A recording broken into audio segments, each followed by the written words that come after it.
నల్గొండ వ్యాప్తంగా పోలింగ్ ప్రశాంతంగా ముగిసింది. నల్గొండలో 73.95% పోలింగ్ నమోదవగా భువనగిరి పార్లమెంటు సెగ్మెంట్లో అత్యధికంగా 76.47% పోలింగ్ నమోదైంది.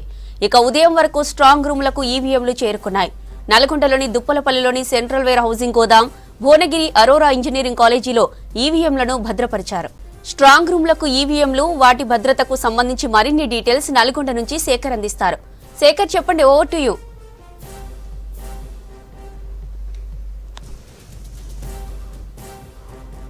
Good morning Jyothi. ఉమ్మడి నల్గొండ జిల్లాలోని 2 పార్లమెంటు స్థానాలు ఉన్నాయి. నల్గొండ, అదేవిధంగా భువనగిరి పార్లమెంటు స్థానాల్లో నిన్న ఉదయం 7 గంటలకు ప్రారంభమైన ఓటింగ్ ప్రక్రియ సాయంత్రం 6 గంటల వరకు ప్రశాంతంగా జరిగింది. ఎక్కడ ఎలాంటి అవాంఛనీయ ఘటనలు చోటు చేసుకోకుండా ఎప్పటికప్పుడు అధికారులు పర్యవేక్షణలో ప్రశాంతంగా అయితే జరిగింది.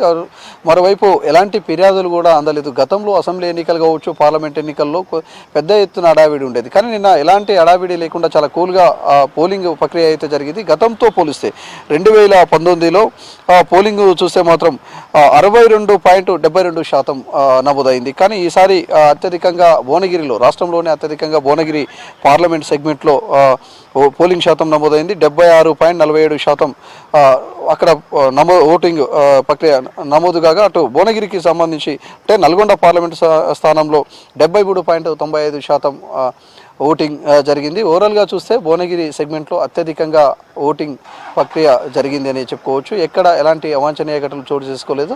సాయంకాలం 6 గంటలకు ముగిసిన తర్వాత, పోలింగ్ ముగిసిన తర్వాత ఎవరైతే ఎన్నికల విధి నిర్వహణలో ఉన్న అధికారులు, అదేవిధంగా ఏజెంట్ల సమక్షంలో ఈవీఎంలను సీజ్ చేశారు. ఆ ఈవీఎంలని నల్గొండ పార్లమెంట్ సెగ్మెంట్కు సంబంధించిన ఈవీఎంలన్నీ కూడా ఓవరాల్గా ఉన్న ఏవైతే పోలింగ్ బూత్లలో ఉన్నాయో అవన్నీ కూడా తీసుకొచ్చి నల్గొండ వేర్ హౌస్ కార్పొరేషన్ గోదాంలో భద్రపరిచారు. ఇప్పుడు ప్రస్తుతం వాళ్ళకు సంబంధించిన ముఖ్యమైన ఏజెంట్లు కావచ్చు, లేదంటే అభ్యర్థులు కావచ్చు, వాళ్ళ సమక్షంలో ఒక 2 పార్లమెంటు సెగ్మెంట్లోనే ఒక్కొక్క అసెంబ్లీ స్థానానికి సంబంధించి మొత్తం కూడా 2 వీటిని తీస్తారు. తీసిన తర్వాత వాటిని టెస్ట్ చేసి చూస్తారు. చూసిన తర్వాత వాటిని మళ్ళీ సీజ్ చేసి ఈ నెక్స్ట్ మంత్ 4వ తేదీ కౌంటింగ్ ప్రక్రియ ఉంటుంది.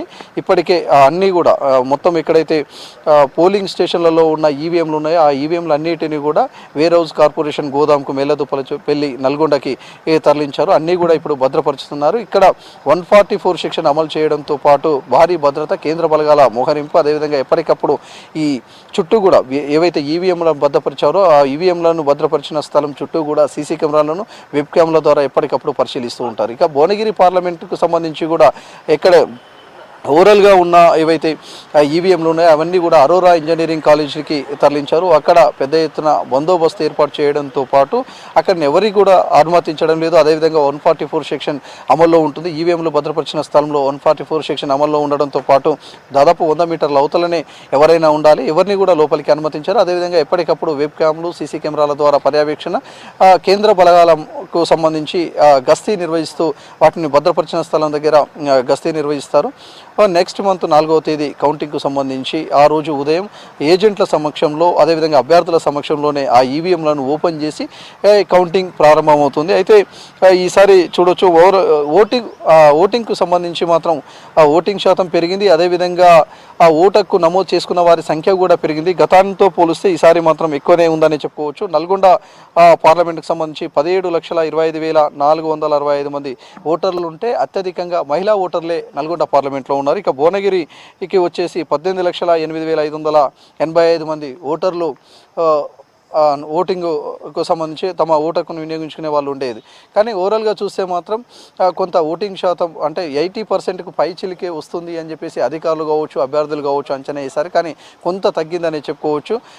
ఎండలు ఉండడం, అదేవిధంగా ఇతర ప్రాంతాల్లో ఉన్న వాళ్ళు కొంత తమ ఓటును వినియోగించుకునే దానికి సుముఖంగా లేరనేది అర్థమవుతుంది. మరోవైపు అధికారులు కావచ్చు, ఎవరైతే అభ్యర్థులు కావచ్చు, ప్రతి ఓటు చాలా కీలకంగా పరిగణించారు. దాంతో అభ్యర్థులు మాత్రం ఇతర ప్రాంతాల్లో ఉన్న వాళ్ళని కూడా రప్పించే ప్రయత్నం చేశారు. అవసరమైతే వాళ్లకు ఏవైతే ఛార్జెస్ ఉంటాయో ఆ ఛార్జెస్ కూడా మేము పే చేస్తాం, మీరు వచ్చి ఓటును వినియోగించుకోండి అని చెప్పిన పరిస్థితులు కూడా అభ్యర్థులలో ఉన్నది. ఎందుకంటే ప్రతి ఓటు చాలా కీలకంగా పరిగణించారు. దానిలో భాగంగానే ఓటింగ్ శాతాన్ని పెంచడంతో పాటు వాళ్ళకు కూడా ఆ ఓటు చాలా అవసరం అనే దాంతో ప్రతి ఓటర్లను కూడా రప్పించే ప్రయత్నం అయితే చేశారు. ఓవరాల్గా చూస్తే మాత్రం అంటే గతంతో పోలిస్తే ఓటింగ్ శాతం అయితే పెరిగింది. జరిగిందనే చెప్పుకోవచ్చు. చిన్న చిన్న ఘటనలు ఈ పోలింగ్కు సంబంధించి కూడా ఉదయం 7 గంటలకు ప్రారంభమై సాయంత్రం 6 గంటలకు ముగిసే వరకు చిన్న చిన్న ఘటనలు కొన్ని చోట్ల నల్గొండ పార్లమెంటు పరిధిలో ఒక 6 చోట్ల ఈవీఎంల మొరాయింపు జరిగింది, వెంటనే రిప్లేస్ చేశారు. మరోవైపు నకిరేకల్లో ఈవీఎంలను క్రమబద్ధీకరణలుగా పెట్టలేదు అని చెప్పేసి క్యాండిడేట్ కాంగ్రెస్కు సంబంధించిన క్యాండిడేట్ చామల కిరణ్ కుమార్ రెడ్డి ఎన్నికల కమిషన్ కూడా ఫిర్యాదు చేశాడు. సీరియల్ పద్ధతిలో పెట్టకపోవడంతో వచ్చే వారికి ఓటర్లు తమ ఓటును వినియోగించుకునేటప్పుడు కొంత ఇబ్బందికరంగా ఉన్నది, దీన్ని సీరియల్ పద్ధతిలో పెట్టాలి అని చెప్పేసి వాళ్లకు ఆదేశాలు జారీ చేయడంతో వెంటనే అక్కడ మార్చారు. మరోవైపు భువనగిరి పార్లమెంట్ సెగ్మెంట్లోనే జనగాములో కొంత బీఆర్ఎస్ ఎమ్మెల్యే పల్లా రాజేశ్వర్ రెడ్డికి అదేవిధంగా కాంగ్రెస్ నేతలకు మధ్య కొంత అక్కడ ఘర్షణ వాతావరణం చోటు చేసుకుంది. వెంటనే అలర్ట్ అయిన పోలీసులు వాళ్ళని చెదరగొట్టే ప్రయత్నం చేశారు. వాళ్ళని అక్కడ సద్ది మణిగింది కొద్దిసేపటికి. మళ్ళీ తర్వాత ఒక గంట తర్వాత కూడా సేమ్ ఇష్యూ రేజ్ అయింది. మళ్ళీ తర్వాత పోలీసులు సద్ది మణిగించే ప్రయత్నం చేశారు. అదేవిధంగా వాళ్ళకు సీరియస్గా కూడా చెప్పారు, కేసులు నమోదు చేస్తామని చెప్పడంతో వాళ్ళంతా కూడా ఎక్కడికక్కడ వాళ్ళు ప్రశాంతంగా కూడా పోలింగ్ ప్రక్రియలో పాల్గొన్నారని చెప్పవచ్చు. ఓవరాల్గా నల్గొండ కావచ్చు, భువనగిరి పార్లమెంట్లో కావచ్చు ప్రశాంతంగా అయితే ఓటింగ్ జరిగింది. గత 2 నెలల నుంచి ఎవరైతే అభ్యర్థులు ఉన్నారో చాలా ఎంత సీరియస్గా వాళ్ళు ఎన్నికల ప్రచారాన్ని చేశారో అంతే సీరియస్గా ఓటింగ్ జరిగే వరకు కూడా ఎప్పటికప్పుడు ఓట్లను కావచ్చు, కులాల వారీగా, వర్గాల వారీగా, అదేవిధంగా ప్రతి కమ్యూనిటీ వారిగా అన్ని మీటింగులు పెట్టడం, అదేవిధంగా యూనియన్లకు సంబంధించి వాళ్ళని మొబిలైజ్ చేయడం, ఇట్లా ఈ టైప్ ఆఫ్ వాళ్ళు మొత్తం కూడా అంటే ప్రచారం చేసి వాళ్ళందరినీ కూడా ఓటింగ్ వేసే విధంగా ప్రయత్నం చేస్తారు. గతంతో పోస్తే గతంలోనేమో పెద్ద ఎత్తున ఎన్నికల ప్రచారంలో సభలు, భారీ బహిరంగ సభలు, కానీ ఈసారి భారీ బహిరంగ సభలు ఏర్పాటు చేయలేదు. పెద్దగా అన్ని కార్నర్ మీటింగ్లతోటి, అదేవిధంగా వాట్సాప్ కాళ్ళతోటి, అదేవిధంగా టెలికాలర్స్ ఒకేసారి ఒక 10,000 మందికి టెలికాలర్స్ చేసి మరి వాళ్ళని ఓటు రిక్వెస్ట్ చేసే విధంగా ప్రయత్నం చేశారు. అదేవిధంగా వాట్సాప్ గ్రూపులలో కూడా ఎన్నికల ప్రచారాన్ని చేశారు. ఓవైపు ఏమో ఎండలు పెద్ద ఎత్తున ఉన్నాయి, మరోవైపు ఉదయం 7 గంటల నుంచి 10 గంటల వరకే ఎన్నికల ప్రచారం అయ్యేది. ఆ ఖాళీ టైంలో మాత్రం ముఖ్యమైన మీటింగ్లు అంటే యూనియన్లు కావచ్చు, అదేవిధంగా ఈ కమ్యూనిటీలకు సంబంధించి కావచ్చు, ఈ మీటింగ్లలోనే కూర్చొని వాళ్ళ ఓట్లను అభ్యర్థించారు. సాయంకాలం మళ్ళీ 5 గంటల తర్వాత ఎన్నికల ప్రచారంలో పాల్గొన్నారు. ఓవరాల్గా అయితే ఎన్నికల ప్రచారానికంటే ఎక్కువ సోషల్ మీడియాని, అదేవిధంగా వాళ్ళతో సోషల్ మీడియాని యూజ్ చేసుకున్నారని చెప్పుకోవచ్చు. అదేవిధంగా ఫోన్ల ద్వారా కావచ్చు, వాట్సాప్ ద్వారా కావచ్చు, ఫేస్బుక్ల ద్వారా కావచ్చు, వీళ్ళంతా కూడా ఎక్కువ ఎన్నికల ప్రచారాన్ని ముమ్మరం చేశారు. వాళ్ళు కూడా వీడియోలను రిలీజ్ చేస్తూ కూడా ఓట్లను అభ్యర్థిస్తూ ముందుకు పోయిన పరిస్థితి అయితే కనిపించింది.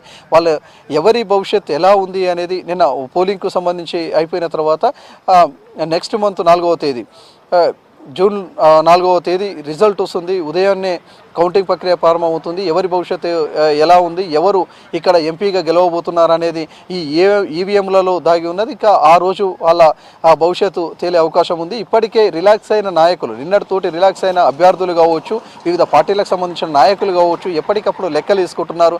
అంటే వాళ్ళకు సంబంధించి ఓవరాల్గా నాయకులను గ్రౌండ్ లెవెల్లో ఉన్న నాయకులు కావచ్చు, సెకండ్ క్యాడర్ లీడర్లు కావచ్చు, వాళ్ళందరికీ కూడా ఫోన్లు చేసి అక్కడున్న ఓటింగ్ పర్సంటేజ్, అదేవిధంగా పర్సంటేజ్తో పాటు ఎవరికి ఎన్ని ఓట్లు పడ్డాయి, అదేవిధంగా ఎట్లా ఉంటుంది అనే దాని మీద లెక్కలు వేసుకుంటూ కూర్చుంటున్న పరిస్థితి అయితే నల్గొండ పార్లమెంట్లో, అదేవిధంగా భువనగిరి పార్లమెంట్లో ఉన్నది. ఇప్పటికే సెకండ్ క్యాడర్ లీడర్లకు ఉదయం నుంచే ఫోన్లు చేయడము, అదేవిధంగా అక్కడ పర్సంటేజ్ ఎట్లా ఉన్నది, అక్కడ మనకు ఎన్ని ఓట్లు పడ్డాయి అనే దాంతో అభ్యర్థులు ఆరాధిస్తున్న పరిస్థితి అయితే ఉన్నది. మరోవైపు నల్గొండ సెగ్మెంట్ కంటే భువనగిరి సెగ్మెంట్లో మాత్రం బెట్టింగ్ కూడా ఉందనే చెప్పుకోవచ్చు. అక్కడ కాంగ్రెస్ వర్సెస్ బీజేపీ ఉండడంతో బెట్టింగ్లు కూడా పెద్ద ఎత్తున జరుగుతున్నట్లు కూడా తెలుస్తుంది. లోకల్ నాయకులతో పాటు ఇతర ప్రాంత నాయకులు బాగా ఫోకస్ చేశారు భువనగిరి పార్లమెంటు సెగ్మెంట్లో. సో అక్కడ బెట్టింగ్లు కూడా బాగా పెడుతున్నట్లు కూడా తెలుస్తుంది. ఓవరాల్గా మాత్రం 2 పార్లమెంట్ సెగ్మెంట్లో ఉదయం నుంచి సాయంకాలం అది పోలింగ్కు సంబంధించి అయితే ప్రశాంతంగా జరిగింది. అటు